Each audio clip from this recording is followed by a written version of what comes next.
Symbols are not decorations of thought. Carl Jung believed that symbols arise because certain psychological realities cannot be expressed directly. When consciousness reaches the limit of what it can articulate logically, the psyche responds with images. Symbols emerge where language fails. This failure is not a weakness.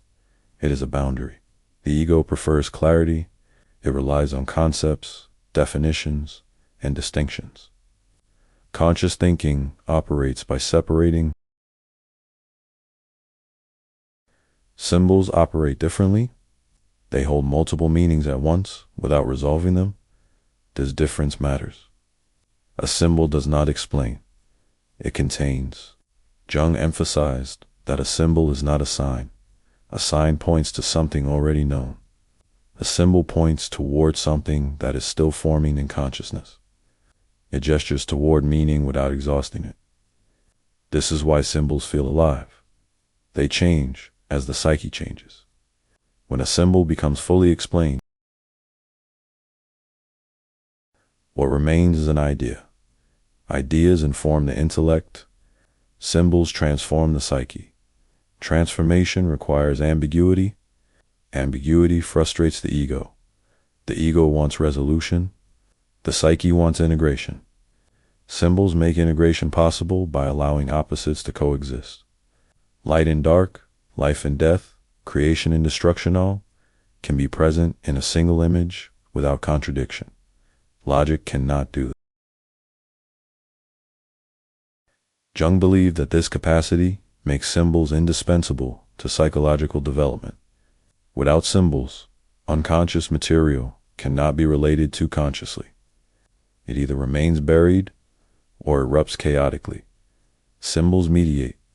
They translate unconscious content into a form consciousness can approach without being overwhelmed. This mediation is not literal translation. The symbol does not convert unconscious material into clear statements. It preserves. Contact without collapse is the goal. Jung observed that modern people often distrust symbols. Scientific thinking values precision and repeatability. Symbols resist both. They are imprecise and context-dependent. This resistance leads modern consciousness to dismiss symbolic language as primitive or irrational. The psyche does not agree. Symbols arise regardless of belief. They appear in dreams, fantasies, art. When symbolic language is suppressed, it reappears indirectly, often in distorted or pathological forms. Jung believed that neurosis often results from a breakdown in symbolic life. When symbols are no longer recognized or respected, psychological energy has no mediator. Tension accumulates. Accumulated tension demands release. Release without symbol becomes symptom. Symbols prevent symptoms by offering form. Form allows containment. Containment allows reflection. Jung emphasized that symbols do not originate from conscious invention. They emerge spontaneously when psychic energy concentrates around an unresolved issue. The psyche produces images because images can hold complexity without forcing resolution. A symbol does not give an answer. It creates a field of meaning. Within this field, the ego can orient itself gradually. Orientation matters more than explanation. Symbols orient the psyche. This is why Jung warned against reducing symbols to explanations. When symbols are explained away, the psyche loses its orientation mechanism. The ego gains certainty. The psyche loses balance. Balance requires openness. Symbols preserve openness by refusing final interpretation. They remain partially unknown. This unknown quality is not a flaw. It keeps the psyche moving. Movement prevents fixation. Fixation is dangerous. Symbols dissolve fixation by remaining alive, ambiguous, and emotionally charged. Jung believed that every major psychological transformation is accompanied by symbolic imagery. Individuation, in particular, unfolds through symbols rather than concepts. The self does not appear as an idea, It appears as an image. Mandalas, circles, cities, centers, these are not metaphors invented by the intellect. They are symbols reveal structure before consciousness understands it. Understanding follows experience, not the other way around. This sequence is essential. When people attempt to live without symbols, they rely solely on conscious attitudes. These attitudes inevitably become rigid. Rigidity produces imbalance. Imbalance produces suffering. Symbols intervene before suffering becomes overwhelming. They introduce perspective without force. Jung believed that symbolic life is not optional for psychological health. It is foundational. Even when symbols are ignored, they continue to operate unconsciously. Ignored symbols become compulsions. Recognized symbols become guides. Guides do not instruct, they orient. Symbols orient the psyche toward what is emerging rather than what is already known. They allow consciousness to participate in development without controlling it. Control is the ego's reflex. They invite engagement rather than mastery. This invitation is subtle. It does not shout, it persists. The psyche continues to produce symbols as long as there is something that cannot yet be lived consciously. Symbols disappear only when what they represent has been integrated. Until then, they return again and again, not to confuse, but to mediate. This is why Jung placed symbols at the center of analytical psychology. They make psychological life possible at depths where language and logic can no longer operate alone. Without symbols, the psyche fractures. With them, it reorganizes, quietly, gradually, and without ever needing to explain itself completely. That refusal to explain is not obscurity. It is respect for complexity. And complexity, for Jung, was not a problem to be solved, but a reality to be lived with awareness. Carl Jung respected logic deeply, but he was clear about its limits. Logical thinking excels at separating, defining, and explaining. It moves forward by eliminating contradiction. Psychological reality does not behave this way. The psyche is contradictory by nature. A person can love and resent simultaneously. Desire and fear often coexist. Meaning and emptiness can appear together. Logic struggles here. When logic encounters, it chooses one side, suppresses the other, or reframes the conflict to eliminate tension. This is useful in science and engineering. It is destructive in psychology. Jung believed that many psychological problems arise when the ego applies logical solutions to symbolic realities. The ego wants clarity, the psyche wants containment. Containment allows opposites to coexist without being forced into resolution. Symbols provide this containment. A symbol, it does not demand choice. It allows relationship. This is why symbols often feel paradoxical. They evoke opposing emotions at once. A symbol may feel comforting and threatening, sacred and profane, familiar and alien. These reactions are not confusion. They are contact. Contact with something that cannot be reduced to a single meaning. Jung emphasized that psychological growth requires the capacity to tolerate contradiction. This tolerance is rare in modern consciousness, which is trained to solve rather than to hold. Solving ends tension, holding transforms it. Transformation does not occur through elimination. It occurs through integration. Integration requires that opposing tendencies remain present long enough to reorganize themselves around a deeper center. Logic cannot do this because it demands consistency. Symbols allow inconsistency.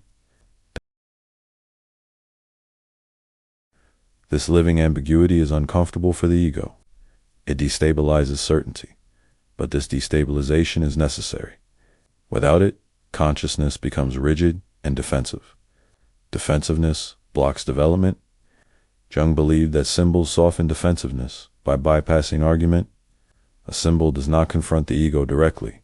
It invites engagement indirectly. The ego cannot argue with an image the way it argues with an idea. They work beneath the threshold of conscious control. This is why symbols appear spontaneously in dreams, fantasies, and creative work. They arise where conscious control relaxes. Relaxation allows unconscious material to surface without distortion. Jung observed that when people attempt to explain symbols prematurely, they strip them of their transformative power. Explanation collapses multiplicity into singular meaning. The symbol becomes a concept. Change requires time. Time allows the psyche to adjust gradually. Sudden insight rarely produces lasting transformation. Sustained symbolic engagement does. This engagement does not mean obsessing over meaning. It means allowing the symbol to remain present without closure. The psyche reorganizes itself around the symbol unconsciously. This reorganization cannot be willed. It happens. Jung believed that modern people often the ego wants to act, decide, resolve. Symbolic life asks the ego to wait. Waiting feels like weakness. It is strength. Strength here means the ability to endure uncertainty without collapsing into premature certainty. Symbols cultivate this ability by keeping meaning open. Jung warned that societies that lose symbolic life become literal. Literalism reduces everything to facts, rules, and ideologies. Psychological nuance disappears. Without nuance, complexity becomes threatening. Threat triggers control. Control suppresses difference. Suppression produces backlash. Symbols prevent this cycle by preserving complexity in manageable form. They allow the psyche to relate to what it cannot yet understand. Logic has its place. It organizes knowledge. Symbols have their place. They organize experience. When logic tries to replace them, when symbols are honored alongside logic, experience becomes coherent. Jung did not advocate abandoning reason. He advocated complementarity. Logic and symbols serve different functions. Logic clarifies. Symbol integrates. Confusing these functions leads to pathology. A person who tries to solve grief logically becomes emotionally blocked. A person who tries to explain existential anxiety rationally becomes spiritually empty. Symbols address what logic. They transform relationship to them. This transformation occurs quietly. Over time, the symbol's emotional charge changes. What was frightening becomes familiar. What was confusing becomes orienting. Orientation replaces certainty. Certainty demands answers. Orientation allows movement. Jung believed that psychological maturity involves knowing when to think and when to symbolically engage, forcing clarity to early short circuits development. Symbols demand depth reveals structure. Structure restores balance. This is why Jung insisted that logic must step aside at certain thresholds. When the psyche reaches questions of meaning, identity, or transformation, logic alone cannot proceed. Symbols take over where logic stops, not because logic is wrong, but because it has reached its limit. Recognizing that limit, symbols begin precisely where logic ends now to replace it, but to carry the psyche forward when explanation can no longer guide it. Without symbols, consciousness stalls at the edge of what it already knows. With them, it continues without certainty, but with direction. That direction does not come from answers. It comes from holding the image long enough for the psyche to change around it. And that change, once it occurs, and what is felt reorganizes life far more deeply than what is merely understood. Not all symbols emerge from personal experience. Carl Jung distinguished between personal symbols shaped by individual history on archetypal symbols. which arise from the collective unconscious. Archetypal symbols appear when the psyche touches themes that exceed personal biographies. They feel larger, heavier, more charged. These symbols often arrive uninvited. They do not reflect what happened to the individual. They reflect what is happening to the psyche as a whole. Archetypal symbols recur across cultures because they express universal psychological situations. Birth, separation, confrontation, death, renewal. These situations are not events alone. They are structural moments in psychic life. The psyche recognizes these moments instinctively. When such a moment is reached, Jung emphasized that archetypal symbols are not inherited ideas. They are inherited forms of experience. The content changes with culture, but the structure remains. A hero does not always wear armor. A monster does not always have claws. A journey does not always involve distance. Yet the psychological pattern is the same. In dreams and symbols, archetypes appear when personal language is insufficient. The psyche reaches for collective form. This can be overwhelming. Archetypal symbols often produce awe, fear, fascination, or reverence. These reactions signal that the ego is encountering something that cannot be assimilated easily. Jung warned that the ego must not identify with archetypal imagery. Identification leads to inflation. The individual mistakes a psychological function for personal greatness or destiny. Inflation destabilizes the psyche. The correct attitude is the ego relates to the archetype without becoming it. For example, encountering a powerful guiding figure in a dream does not mean one has become wise. It means the psyche is presenting an image of guidance that consciousness must learn to relate to humbly. Similarly, encountering a destructive figure does not mean evil has taken over. It means destructive energy is active and requires recognition and containment. Archetypal symbols do not judge. They express forces. Jung believed that archetypal symbols often appear during periods of transition midlife, loss, crisis, or transformation. Personal identity weakens, and deeper structures become visible. These moments feel destabilizing because the ego's usual reference points no longer hold. Archetypal imagery provides orientation when personal meaning collapses. Orientation is not comfort, it is structure. Archetypal symbols often appear in dreams as timeless places, unfamiliar landscapes, or mythic scenes. The dreamer feels both present and insignificant. This duality is intentional. It places the ego in proportion. Proportion prevents inflation and despair. Jung observed that modern people often lack shared symbolic frameworks. Traditional myths no longer organize collective life. As a result, archetypal material emerges privately. This privatization increases confusion. Without cultural context, archetypal symbols can feel alien or threatening. The individual may interpret them literally or dismiss them entirely. Both responses distort meaning. Jung believed that understanding archetypal symbols, psychologically not literally, restores balance. These images are not supernatural messages. They are expressions of psychic structure. They show how the psyche. Recognizing this reduces fear. Fear arises when the ego believes it is facing something external or uncontrollable. Understanding archetypal symbolism reveals that the encounter is internal, though not personal. Internal does not mean controllable. It means relatable. Archetypal symbols demand humility. They remind consciousness that it is not the center of psychic life. Another organizing principle exists beneath the ego. This recognition is unsettling. Stability does not come from dominance. It comes from alignment. Jung emphasized that archetypal symbols should be approached slowly. They unfold over time.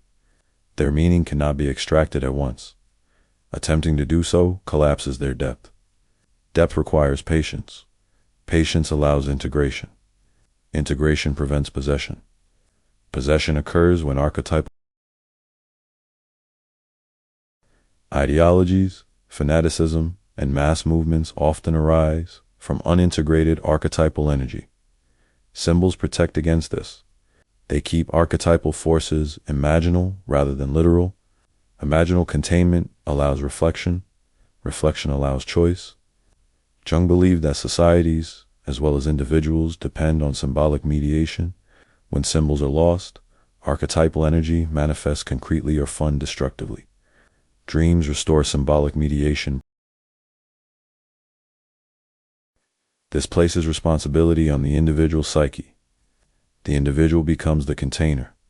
Containing archetypal material is not heroic, it is necessary. Necessity does not seek recognition. It seeks balance.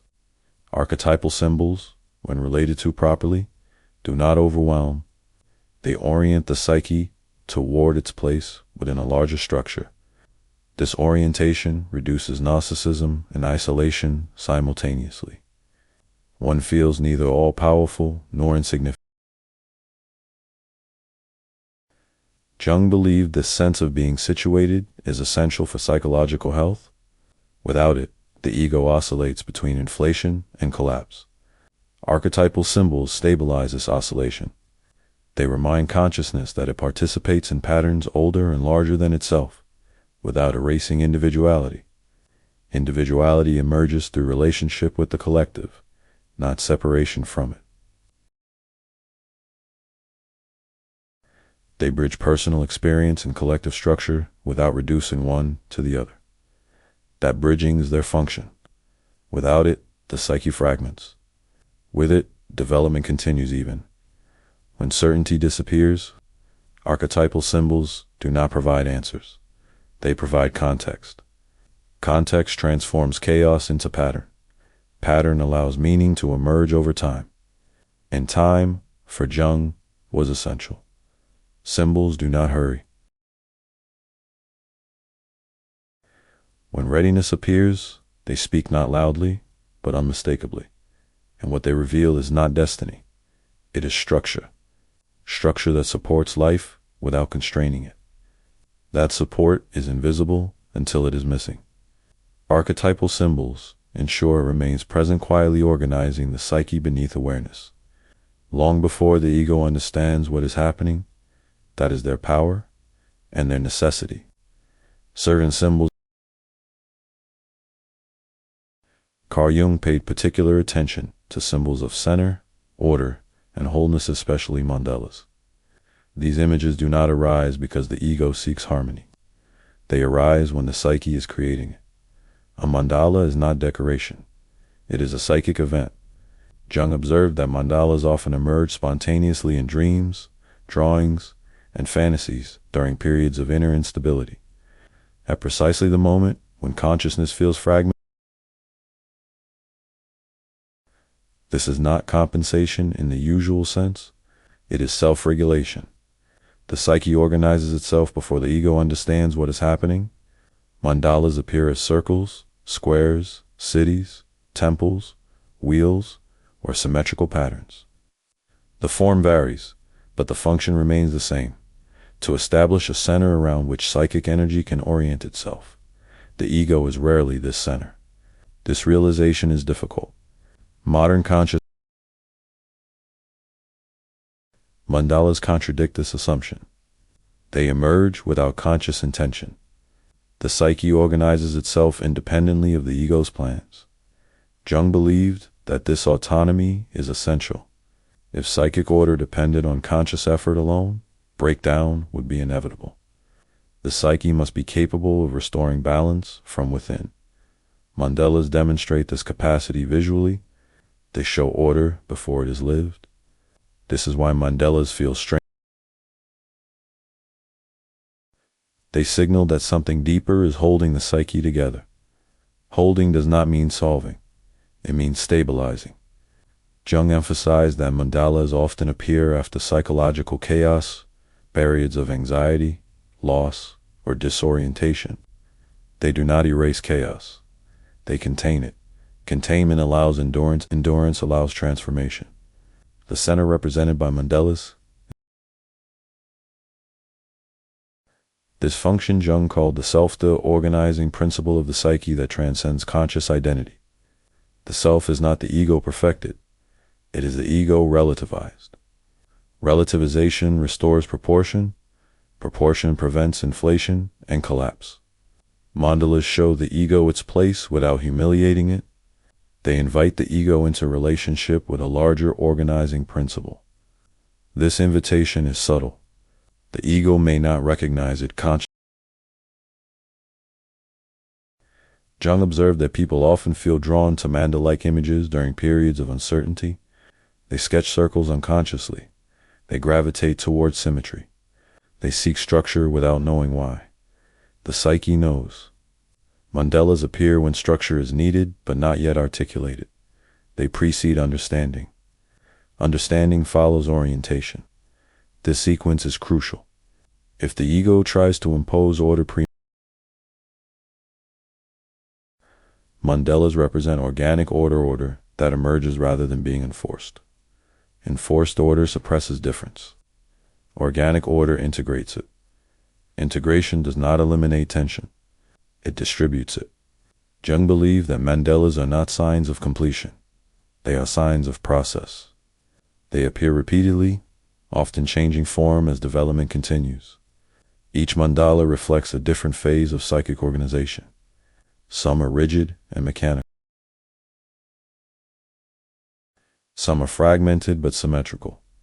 Others are unified but complex. These variations matter. They reflect the psyche's current state. Interpreting mandalas literally misses their function. They are not instructions to seek harmony. They are evidence that the psyche is already working toward it. This distinction protects against spiritual bypassing. Harmony is not achieved by striving for it. It emerges when conflict is contained rather than denied. Mandala. They hold opposites in balance without resolving them. This holding allows the ego to relax its grip. Relaxation does not mean passivity. It means trust. Trust in the psyche's capacity to self-organize. Jung believed that modern individuals often lack this trust. They rely excessively on conscious planning.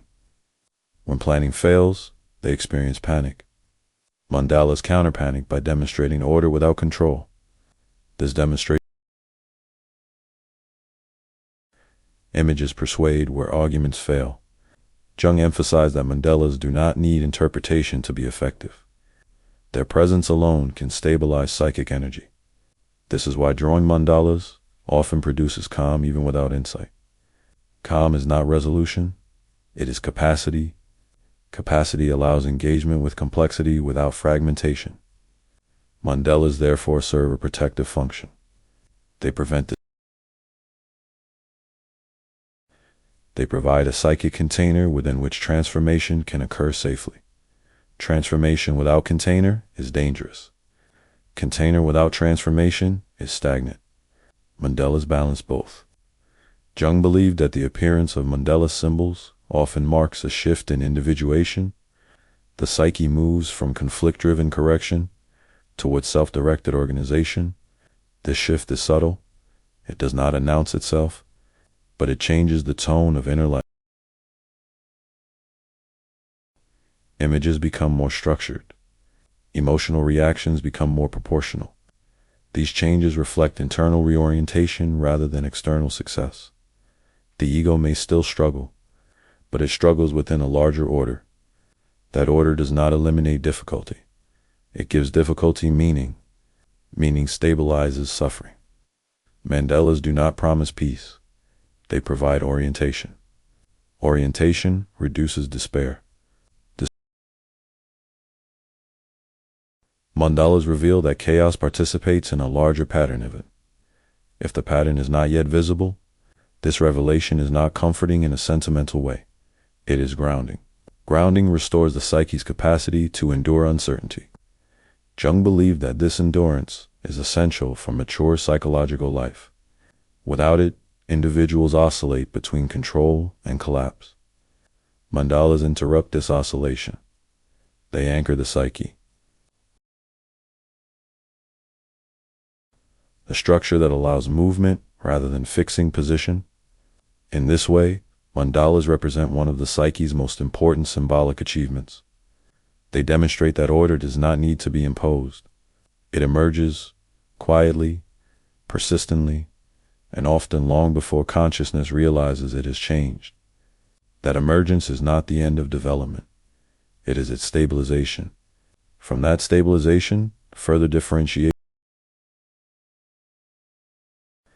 This is why mandalas appear when they do, not as rewards, not as goals, but as evidence that the psyche is capable of holding itself together even when the ego feels lost, and that capability, once experienced, does not disappear. It remains as a quiet reference point and inner center that does not demand attention, but sustains orientation when certainty fails. That is the true function of mandalas. A psychic order that allows life to continue unfolding without disintegration. Next, some symbols disturb because they point toward change the ego resists. Carl Jung paid close attention to symbols of death and rebirth, not as predictions of physical events, but as expressions of psychological transformation. These symbols appear when an old orientation of consciousness can no longer sustain life. They mark endings.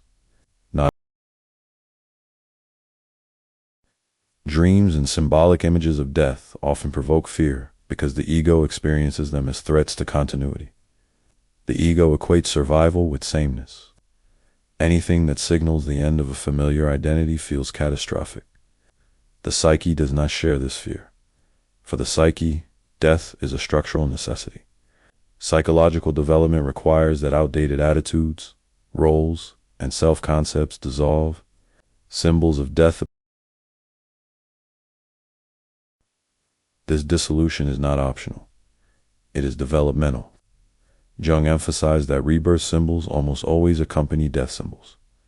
They appear together because the psyche does not destroy without reorganizing. What ends creates space for what is not yet formed. This pairing is crucial. Death without rebirth is despair. Rebirth without death is a common death rebirth symbols include falling into darkness and emerging into light. Descent into water and return, burial followed by growth, or destruction followed by reassembly. These images appear across cultures because they reflect universal psychological processes. The psyche recognizes when a form has become too narrow. When this happens, symbolic death intervenes. Jung warned against literalizing these images. A dream of death does not announce. It indicates that the psyche is withdrawing energy from an old configuration. Withdrawal feels like loss. Loss produces grief. Grief is appropriate. What is dying mattered. Ignoring grief accelerates pathology. Romanticizing rebirth bypasses reality. Symbols insist that both be honored. Jung believed that modern consciousness struggles with these symbols because contemporary culture avoids death psychologically. Endings are.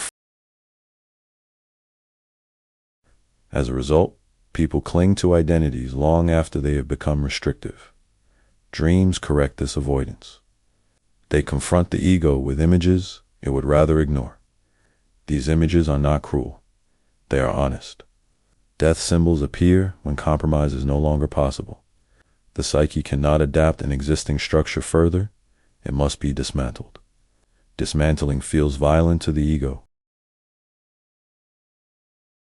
This difference in perspective explains the emotional intensity of these dreams. Fear arises from attachment, not from danger. Jung emphasized that resisting symbolic death prolongs suffering. What must end will end eventually, either symbolically or symptomatically.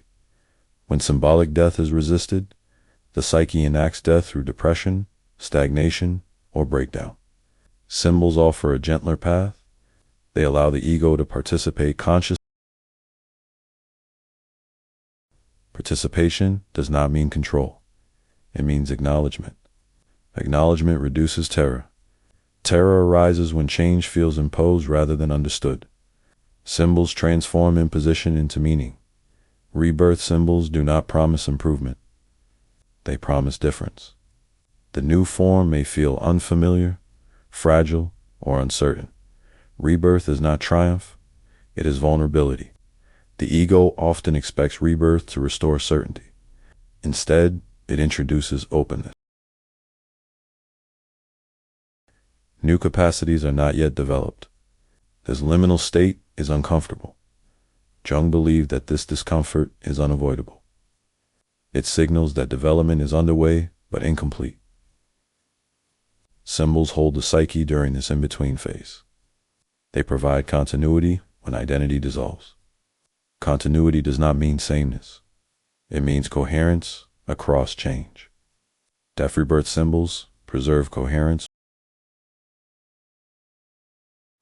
They prevent fragmentation by framing change as process rather than collapse. Jung noted that people who accept these symbols psychologically often report a quiet shift rather than dramatic relief. The psyche reorganizes gradually, energy returns slowly, meaning reappears indirectly. This indirectness is important. Direct attempts to force rebirth often fail. They bypass mourning.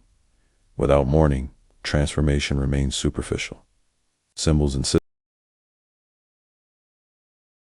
Time allows integration. Integration stabilizes change. Jung believed that death rebirth symbols often recur until the ego truly releases its attachment. Intellectual acceptance is not enough. Emotional detachment must follow. Dreams repeat these images until release occurs. Release does not erase memory, it alters relationship. The old identity no longer dominates. A new orientation becomes possible. This orientation is not chosen, it emerges. Symbols. They prepare the psyche to tolerate its arrival. Preparation is the work. Jung emphasized that transformation cannot be rushed. Symbols appear in sequence, often over long periods. Each image represents a stage in reorganization.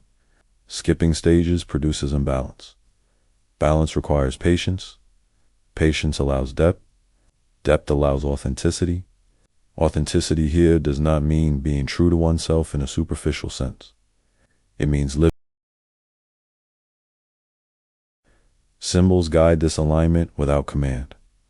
They show what must end. They hint at what may begin. They do not resolve uncertainty. They make it livable. Jung believed that psychological health depends on this capacity. Without it, individuals cling to certainty until it breaks. With it, they can endure change without losing coherence. Death rebirth symbols therefore serve one of the psyche's most essential functions. They make transfer. They show that endings are non-negations. They are reorganizations. And reorganizations, once completed, do not erase the past.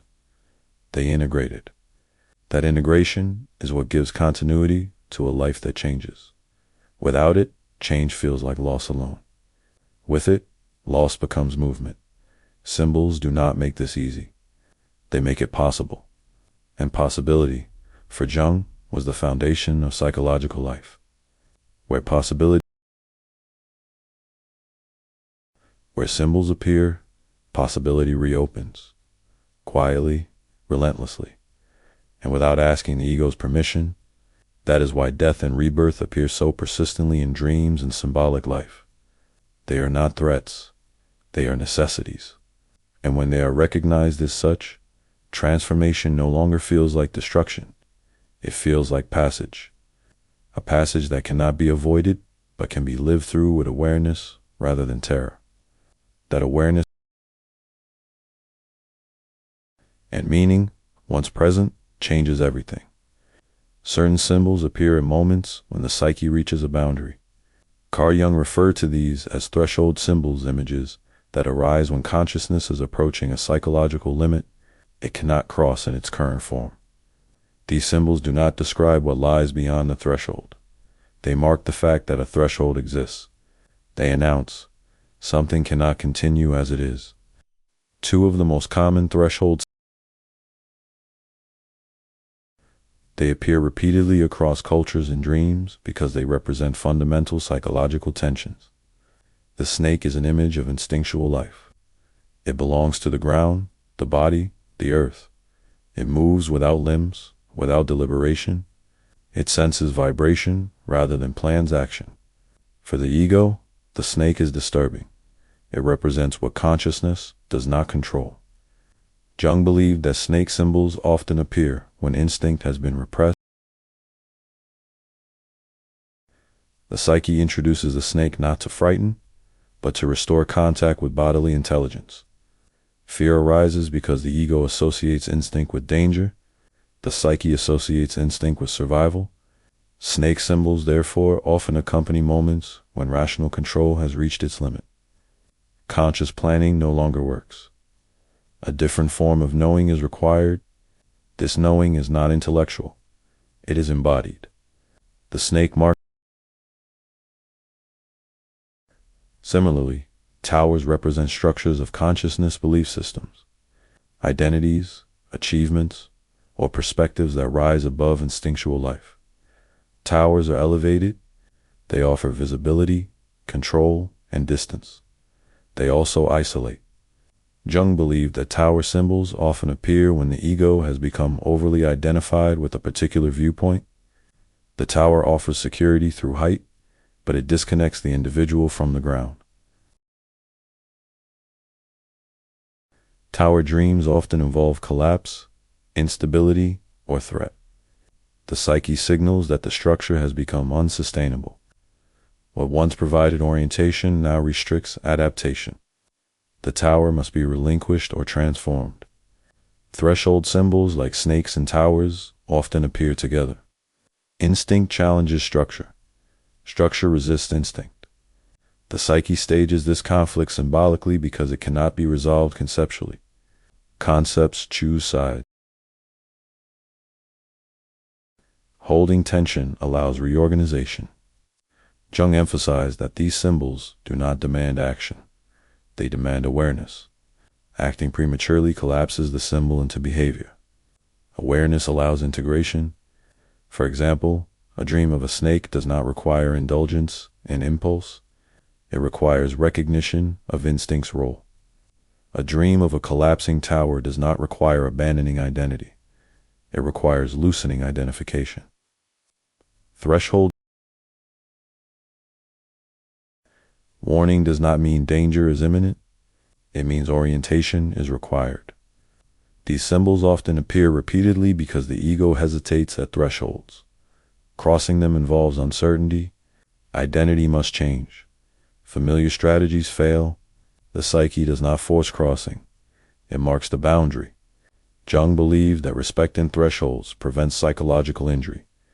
When people ignore these symbols, they often attack. The result is burnout, breakdown, or compulsive repetition. Threshold symbols appear to slow the psyche down. They say, something must be acknowledged before movement can continue. This acknowledgement is internal. It does not require external change immediately. Jung noted that modern people often misinterpret threshold symbols as obstacles to overcome. They attempt to defeat the snake or reinforce the tower. This approach increases conflict. Symbols resist conflict. Relationship means allowing the symbol to remain present without resolving it. Over time, the psyche reorganizes itself around the tension the symbol holds. Reorganization happens beneath awareness. Sudden clarity is rare. Gradual shift is common. Jung believed that thresholds are essential for individuation. They prevent premature expansion of consciousness. They ensure that growth occurs proportionally. Proportional growth is stable. Threshold symbols regulate pace. They protect the psyche from exceeding its capacity. Snakes, towers, gates, bridges, doors, walls, these images appear whenever the psyche encounters limits. Limits are not failures. They are containers. Containers allow safe transformation. Without containers, Psychic energy dissipates or explodes. Symbols create containers immediately. They hold energy until a new form emerges. The ego must tolerate not knowing what lies beyond the threshold. Symbols keep the threshold visible without revealing what comes next. This concealment frustrates the ego. It also preserves safety. Crossing thresholds blindly is dangerous psychologically. Symbols insist on readiness. Readiness is not confidence. It is capacity. Capacity develops through relationship, not force. Threshold symbols therefore mark. They appear when the psyche is negotiating change at a fundamental level. Ignoring them leads to stagnation or collapse. Relating to them allows movement when the psyche is ready. This readiness cannot be manufactured. It emerges. Symbols wait. They do not disappear. They persist until the psyche has reorganized sufficiently to cross the boundary they mark. When crossing occurs, the symbol often changes or disappears. Its work is complete. This disappearance is not. A new symbolic landscape emerges. Jung believed that recognizing threshold symbols prevents unnecessary suffering. It allows the ego to cooperate with transformation rather than resist it blindly. Cooperation does not require understanding. It requires respect. Respect for the psyche's timing. Respect for its limits. Respect for its symbols. When symbols are respected, transformation becomes navigable rather than traumatic. Not easy, but intelligible. Endurance allows development. This is why snakes, towers, and similar images appear so persistently in symbolic life. They are not relics of superstition. They are markers of psychic boundaries. Boundaries that protect, boundaries that orient, boundaries that must be encountered before the psyche can move forward without losing itself. Symbols do not open the gate. They show that a gate exists. Recognizing that is the And when readiness arrives, the symbol steps aside, quietly, without announcement, its work complete, until the next threshold appears. Symbols lose their function when they are misunderstood. Carl Jung warned that symbolic life breaks down in two opposite but equally damaging ways: when symbols are ignored or when they are taken literally. Both errors sever the relationship between consciousness and the unconscious. Ignoring symbols. When symbolic images are dismissed as meaningless, primitive, or irrational, unconscious material does not disappear. It changes form. What is not symbolized becomes enacted. Jung believed that many psychological symptoms emerge this way. Anxiety, compulsions, obsessions, and repetitive life patterns often represent symbolic material that has lost its imaginal container. Without symbols, psychic energy seeks expression directly in behavior or emotion. Symbols soften impact. Without them, the psyche becomes louder. Literalism creates a different danger. When symbols are taken as concrete facsimines, commands, or predictions, the ego loses proportion. A symbolic image becomes an external reality rather than an internal orientation. This collapse of symbol into fact produces inflation or fear. Inflation occurs when the ego identifies with a symbol. A dream figure becomes a destiny. A vision becomes authority. Fear occurs when the ego feels threatened by the symbol. Death imagery becomes literal doom. Darkness becomes evil. Dissent becomes failure. Both reactions block integration. Jung emphasized that symbols must remain symbolic to function. They must be held in imagination, not enacted or explained away. This holding preserves tension without forcing resolution. Forcing resolution destroys the symbol. Modern consciousness tends toward one of these extremes. Scientific reduction dismisses symbols as meaningless. Spiritual literalism treats them as supernatural facts. Both positions misunderstand the psyche. The psyche is neither a rational noise nor metaphysical revelation. It is psychological reality. Symbols belong to this reality.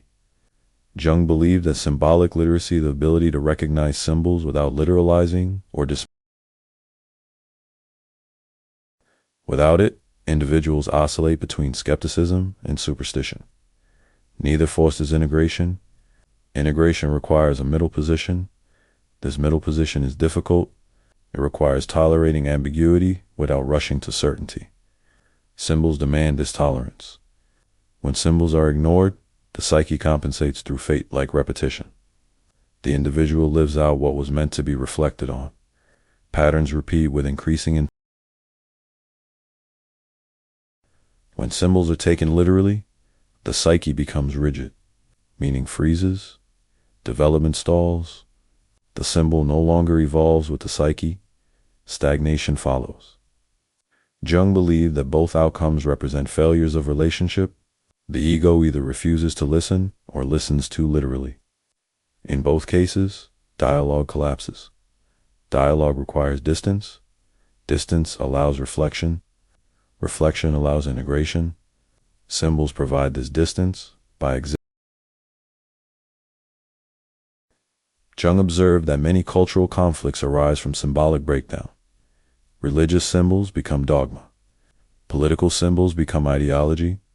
Psychological symbols become diagnosis. In each case, meaning collapses into literal certainty. Certainty feels powerful. It is fragile. Symbols protect against this fragility by keeping meaning fluid. Fluid meaning adapts. Fixed meaning fractures. Jung believed that psychological maturity involves. They are companions, not possessions. They guide orientation, not identity. When symbols are respected this way, they continue to evolve. Their meaning deepens rather than narrows. They remain alive. When symbols are mistreated, they turn against consciousness. They appear as obsession, compulsion, or collective madness. Madness here does not mean insanity. It means loss of proportion. Loss of proportion leads to extremity. Extremity destroys balance. They are not optional embellishments of psychological life. They are safeguards. Jung emphasized that the psyche will always find a symbolic language. If traditional symbols are lost, new ones emerge unconsciously and often in distorted form. Dreams supply symbols privately. Art supplies them culturally. Ideologies supply them destructively when no other container exists. Recognizing this prevents moralism. The problem is not. Symbols must be related to psychologically, not worshipped or dismissed. This relational stance keeps them functional. Jung believed that this stance is increasingly rare in modern life. The loss of symbolic literacy leaves individuals vulnerable to possession by ideas, movements, and emotions they do not recognize as symbolic. Relearning symbolic engagement is therefore not regression. It is restoration. Restoration of a capacity. Symbols do not tell us what to believe. They show us how to relate. When that relationship is lost, life becomes either meaningless or fanatical. Symbols prevent both outcomes. They preserve depth without dogma, meaning without certainty, orientation without command. That balance is fragile. It must be maintained consciously. Jung believed that this maintenance is part of individuation. As consciousness matures, it learns to hold symbols. This lightness allows symbols to do their work. They orient, they mediate, they transform, quietly, without demanding belief, without forcing action, without collapsing into fact. When symbols are allowed to remain symbols, psychological life retains flexibility. Flexibility allows adaptation. Adaptation sustains life. Without symbols, the psyche becomes rigid or chaotic. With them, it remains responsive. That responsiveness is. And resilience, for Jung, was the true measure of psychological health. Not certainty, not control, but the ability to live in relationship with what cannot be fully explained. Symbols make that possible. When they are ignored or literalized, that possibility disappears. When they are respected, it remains holding the psyche steady as life continues to change. That respect is not reverence, it is understanding. And understanding, once achieved, that protection is the quiet gift symbols offer so long as they are allowed to remain what they are. Symbols do not disappear when society changes. Carl Jung observed that when traditional symbolic systems weaken, the psyche does not become purely rational. It becomes fragmented. Symbolic energy does not vanish, migrates. Modern life has lost many shared symbols that once structured meaning, religious myths, rituals, and cosmology. This loss creates psychological freedom, but it also creates instability. Freedom without orientation becomes drift. The psyche responds to drift by generating private symbols. Dreams intensify. Fantasies become vivid. Obsessions form around images rather than ideas. Meaning reappears, but without shared language. This privatization isolates individuals. Isolation increases anxiety. Anxiety seeks certainty. Jung believed that when symbols are no longer recognized psychologically, they are seized politically, morally, or culturally. Ideologies function as collapsed symbols. They promise meaning without ambiguity. Ambiguity is intolerable to fragmented consciousness. Ideology eliminates ambiguity. It also eliminates depth. Symbols allow complexity. Ideologies simplify. This simplification feels stabilizing at first. It offers identity, direction, and belonging. Rigid meaning cannot adapt. Adaptation fails. Conflict escalates. Jung believed that modern mass movements often represent symbolic breakdown at the collective level. Archetypal energies, heroism, sacrifice, redemption are enacted literally rather than symbolically. Literal enactment is dangerous. It removes reflection. Symbols exist to prevent enactment by keeping energy imaginal. When symbols fail, at the individual level, symbolic breakdown manifests as psychological fragmentation. People feel disconnected from themselves, from others, and from meaning. Life becomes a series of tasks rather than a coherent narrative. Symptoms replace symbols. Symptoms demand relief. Relief without understanding produces dependency. Jung believed that restoring symbolic life, it means reclaiming symbolic awareness, the capacity to recognize images, stories, and values as expressions of psychological reality rather than literal truth. This awareness allows modern individuals to live with complexity without collapsing into cynicism or fanaticism. Symbols can exist without belief. They require recognition. Recognition restores depth. Depth restores continuity.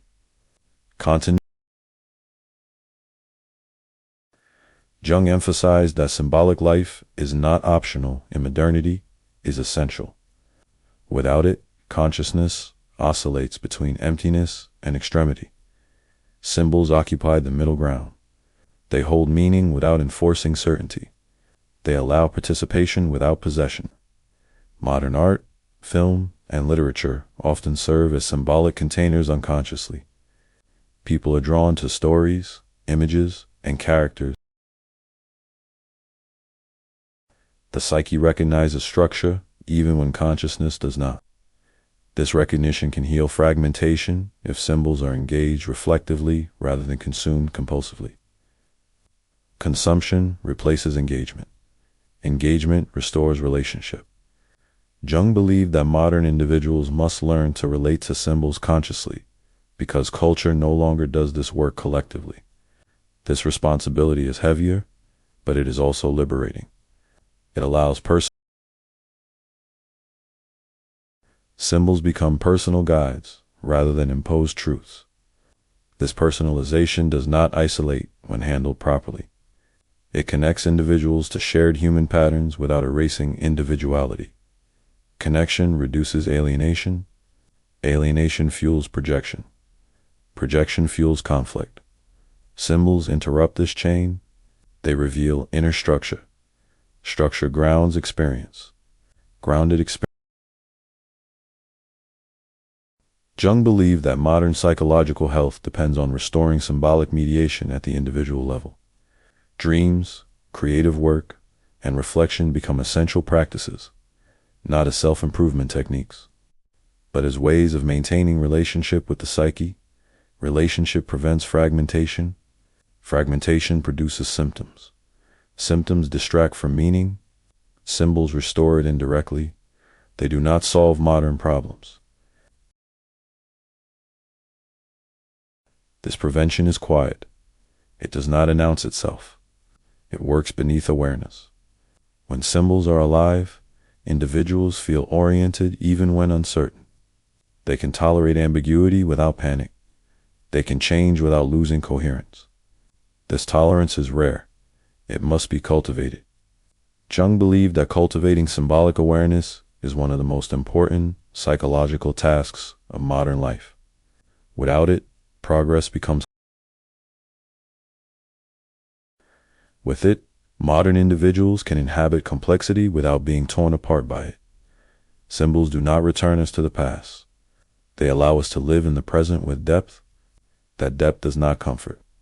It stabilizes. And stability allows life to unfold without fragmentation in vain.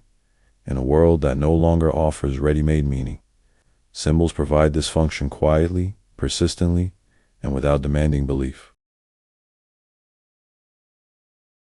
When they are, the psyche regains its capacity to hold itself together. And that capacity, once restored, becomes the foundation for any meaningful engagement with modern life.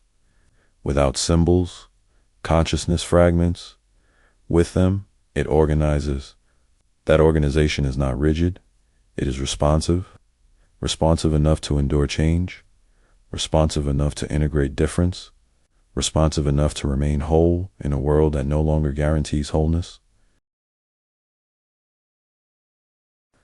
Not decoration, not superstition, but psychic coherence and the absence of certainty. And without that coherence, no amount of information can keep the psyche from falling apart. Symbols do not tell the psyche what to do. Carl Jung was explicit about this.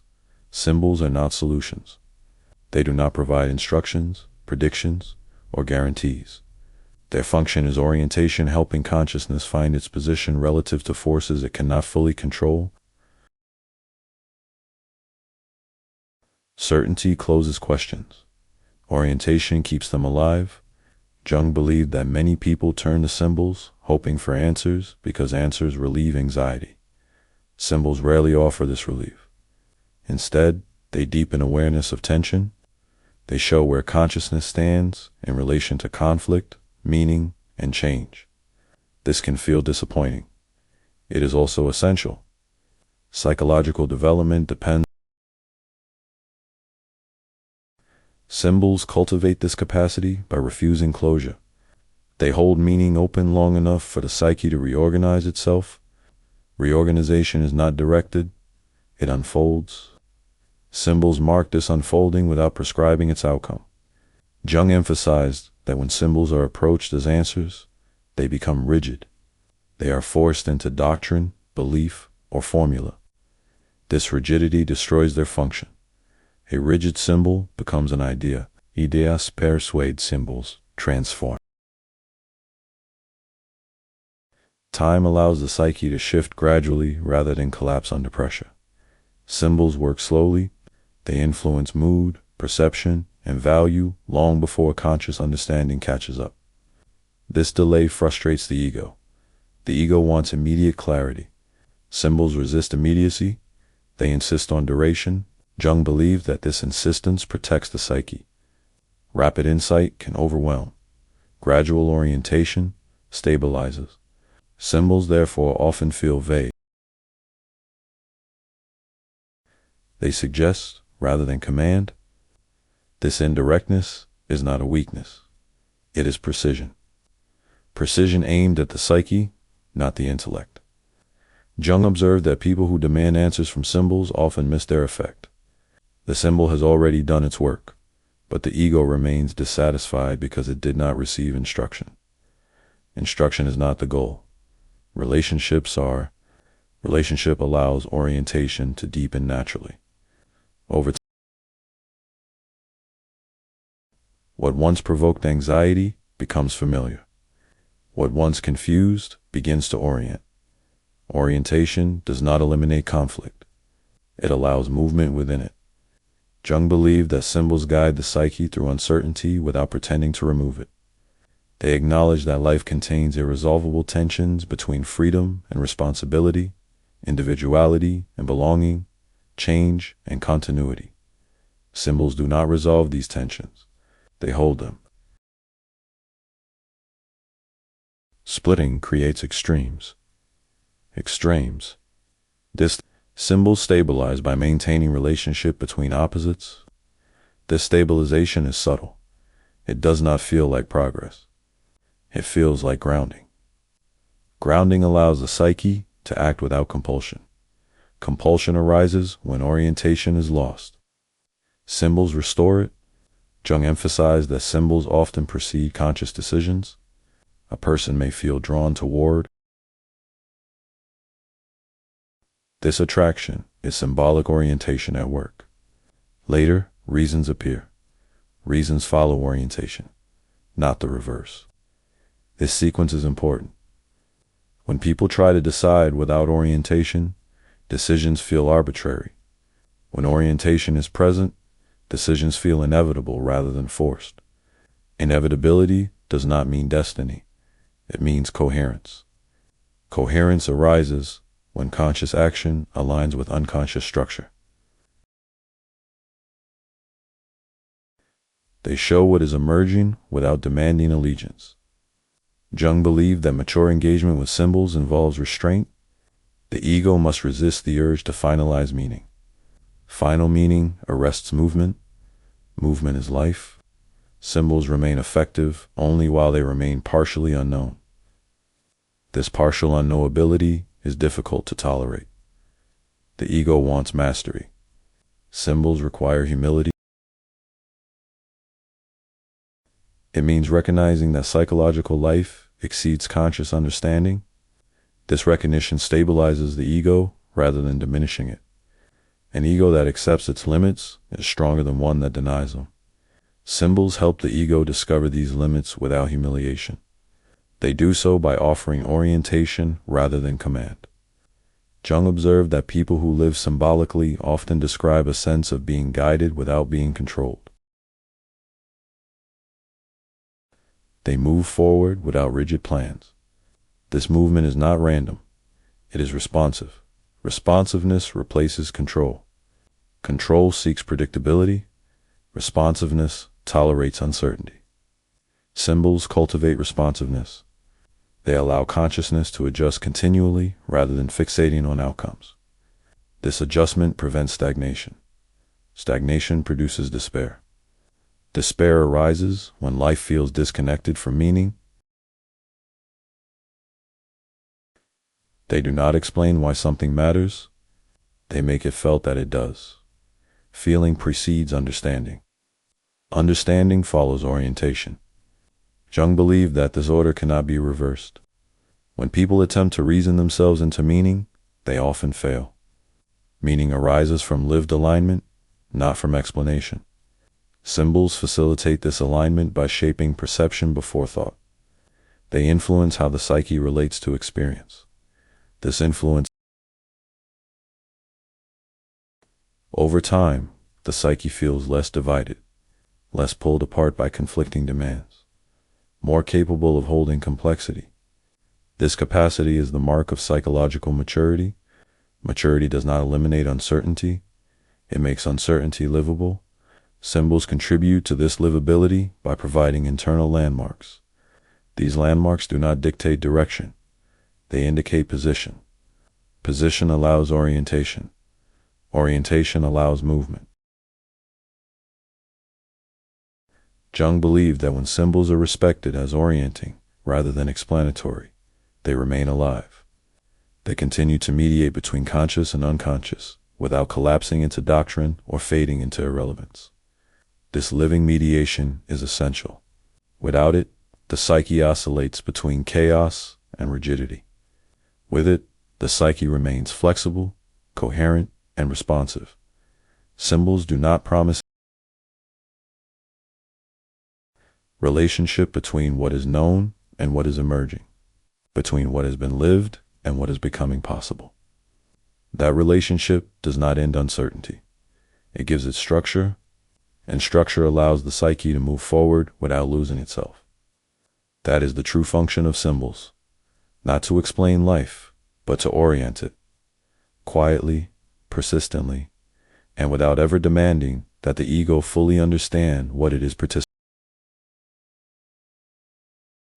And for Jung, it was everything. Symbols are not static objects. Carl Jung emphasized that symbols evolve with the psyche. The same image does not carry the same meaning throughout a person's life. As consciousness develops, symbols transform or lose relevance because their function has been fulfilled. This fluidity is essential. A symbol that once carried charge may later feel empty. This does not mean it was false. It means the psyche has moved. Jung believes that clinging to old symbols after their work is done arrests development. The ego may mistake familiarity for truth. What once oriented now restricts. Restriction produces repetition. Repetition without meaning produces stagnation. Symbols change because the psyche changes. Early symbols often compensate for deficits. They confront repression, imbalance, or denial. As integration progresses, symbols reorganize. This transition is subtle. The psyche no longer needs to shock consciousness. It fine-tunes orientation. Jung observed that people often misinterpret the fading of a symbol as loss of meaning. They attempt to revive it, interpret it harder, or cling to its former significance. This effort fails because meaning has moved. Meaning migrates. Symbols follow it. When consciousness integrates what a symbol mediates, the symbol becomes transparent. Another image emerges elsewhere, carrying new tension. This succession is natural. It prevents fixation.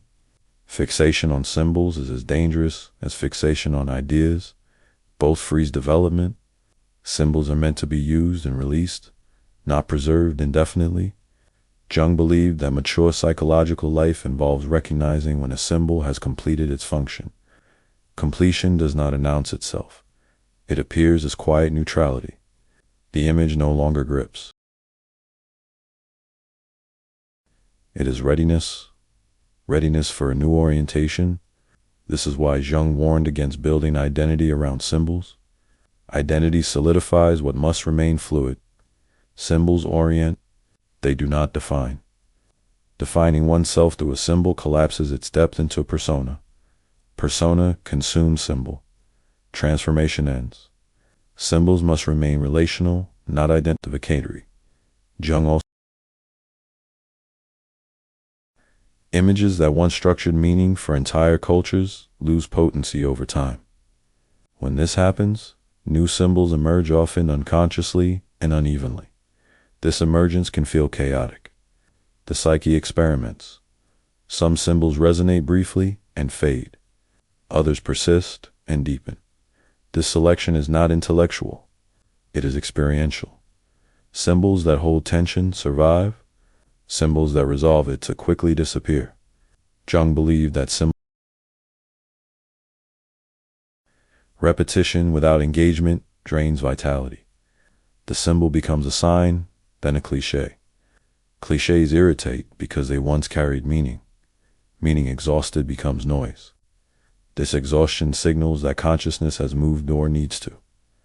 At the individual level, the same process occurs. A dream image that once oriented may recur in altered form. The change indicates psychological movement. Attending to these changes,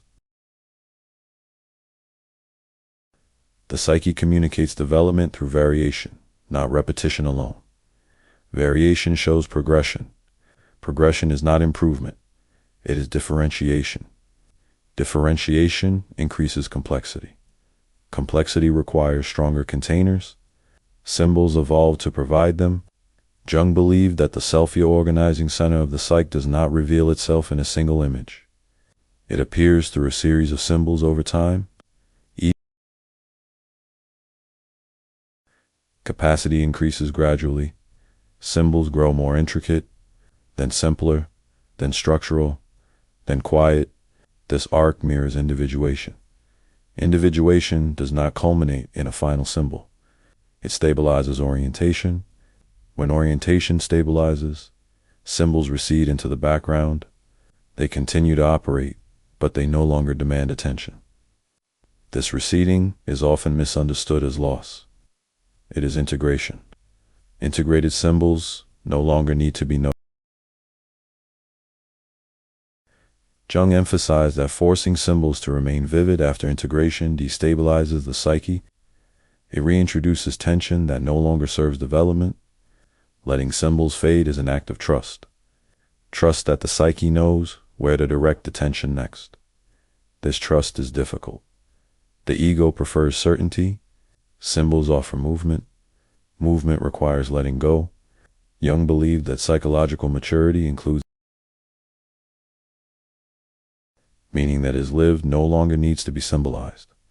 New meaning will appear when needed. Until then, quiet is appropriate. Symbols change as consciousness changes because they are expressions of relationship. When the relationship evolves, the expression must follow. Holding on to expressions after the relationship has changed produces distortion. Distortion leads to confusion. Confusion invites control. Control suppresses development. This resistance protects the psyche. It prevents meaning from hardening into belief. Belief ends dialogue. Symbols preserve it.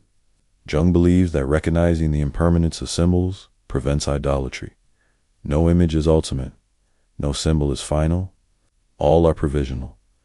Provisional does not mean arbitrary. It means alive. Alive things change. Symbols are alive as long as they serve the psyche's orientation. When they no longer do, they step aside, quietly. Their absence makes room for what has not yet taken form. That openness is essential. Without it, development stalls. With it, the psyche remains responsive across the lifespan. Symbols accompany this responsiveness. They appear when needed. They evolve when required. They disappear when their work is complete. This rhythm sustains psychological life, not through answers, through orientation. An adaptation, for Jung, was the deepest sign of psychological health. Not certainty, not control, but the capacity to change without losing coherence. Symbols make that capacity possible. By changing first, to live symbolically does not mean to live abstractly. Carl Jung was careful to emphasize this point. Symbolic life is not an escape from reality, nor a replacement for practical judgment. It is a way of remaining silent. When symbols are misunderstood, people fear they will drift into fantasy, irrationality, or detachment from the world. Jung considered this fear justified, but only when symbols are not held properly. The danger is not symbols. The danger is losing proportion. Living symbolically means recognizing that images, dreams, and myths express psychological realities without confusing them for external facts. The symbol remains internal, relational, and reflective. Grounding comes from balance between inner and outer life. Symbols enrich inner life. Practical responsibility anchors outer life. When these domains remain in dialogue, psychological health is sustained. Jung warned that abandoning practical life in favor of symbolic immersion leads to inflation. The ego becomes identified with inner images and loses contact with ordinary reality. This is not depth, it is imbalance. True symbolic life does not elevate. Relativization restores humility. Humility protects grounding. Jung believed that individuals who live symbolically while remaining engaged with work, relationships, and responsibility are less likely to become possessed by unconscious forces. Symbolic awareness creates space between impulse and action. That space allows choice. Choice prevents compulsion. Compulsion arises when symbolic mediation fails. Symbols create mediation. They allow feeling to be experienced without being enacted. This containment is essential. Jung emphasized that symbolic awareness should deepen engagement with life, not replace it. Symbols illuminate experience rather than offering alternatives to it. When symbols are used to avoid reality, they lose their function. Avoidance distorts. Distortion breeds pathology. Living symbolically therefore requires restraint. Restraint does not mean. Not every inner image requires expression. Not every dream requires action. Not every symbol demands interpretation. Discernment keeps symbolic life healthy. Jung believed that the ego's task is to cooperate with symbols without surrendering responsibility. The ego remains accountable for choices, consequences, and conduct. Symbols inform orientation, not behavior. This cooperation stabilizes individuation. It means participation without possession. Participation without possession allows individuality without isolation. Symbols support this balance by providing inner orientation that does not demand external validation. Jung observed that people who develop symbolic awareness often feel less driven by collective expectations. They are less reactive to trends, ideologies, and pressures. This independence is alignment with inner structure reduces the need for external confirmation. This reduction does not isolate, it clarifies. Clarification allows genuine relationship rather than conformity or opposition. Symbols therefore enhance ethical life rather than undermine it. They deepen responsibility by revealing the consequences of unconsciousness. When inner realities are acknowledged symbolically, Jung believed that much harm arises from unrecognized symbolism. People act out myths, unconsciously hero myths, savior myths, enemy myths without realizing they are doing so. Symbolic awareness interrupts enactment. It restores perspective. Perspective allows restraint. Restraint protects others. This protection is ethical, not moralistic. It arises from understanding rather than rule following. Jung emphasized early engagement may feel intense or destabilizing. With experience, symbols become quieter companions rather than dramatic interventions. This quieting reflects integration. Integration does not silence the psyche, it stabilizes it. A symbolically integrated psyche does not need constant imagery. It retains orientation even in silence. Jung believed that this capacity to live without constant inner commentary while remaining inwardly oriented is a sign of psychological maturity. Symbols have been internalized as function rather than spectacle. Function sustains life quietly. Spectacle demands attention. Living symbolically without losing ground means allowing symbols to do their work without demanding that they remain visible. This requires trust. Trust that meaning does not disappear when images fade. Trust that orientation persists even when certainty does not. Jung emphasized that such trust cannot be forced. It develops through experience, through observing how symbolic engagement stabilizes life rather than destabilizing it. Over time, the fear of losing ground dissolves. One discovers that symbolic awareness does not remove one from reality. It anchors one more deeply in it. more nuanced, not less solid. Jung believed that the ultimate goal of symbolic life is not insight, revelation, or transcendence. It is coherence. Coherence between inner and outer life, between thought and feeling, between instinct and reflection, between individuality and participation. Symbols make this coherence possible because they hold what cannot yet be reconciled conceptually. They allow living symbolically, therefore, does not mean living in images. It means living in relationship with what images reveal. That relationship evolves. Sometimes it is vivid, sometimes it is quiet, sometimes it is absent. All phases are valid. What matters is that the ego does not sever dialogue. Dialogue maintains coherence. Coherence sustains life.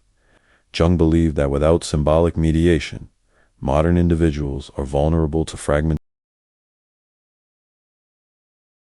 With it, they can inhabit uncertainty without losing orientation. That orientation does not provide answers. It provides stability. Stability allows movement. Movement allows development. And development, for Jung, was not about becoming something else. It was about becoming capable of living what already exists within the psyche without being destroyed by it. Symbols support this capacity, quietly, persistently, without demanding, without ever losing contact with reality. They keep the psyche whole not by fixing it, but by allowing it to move. That is what it means to live symbolically without losing ground. And that balance is one of the most difficult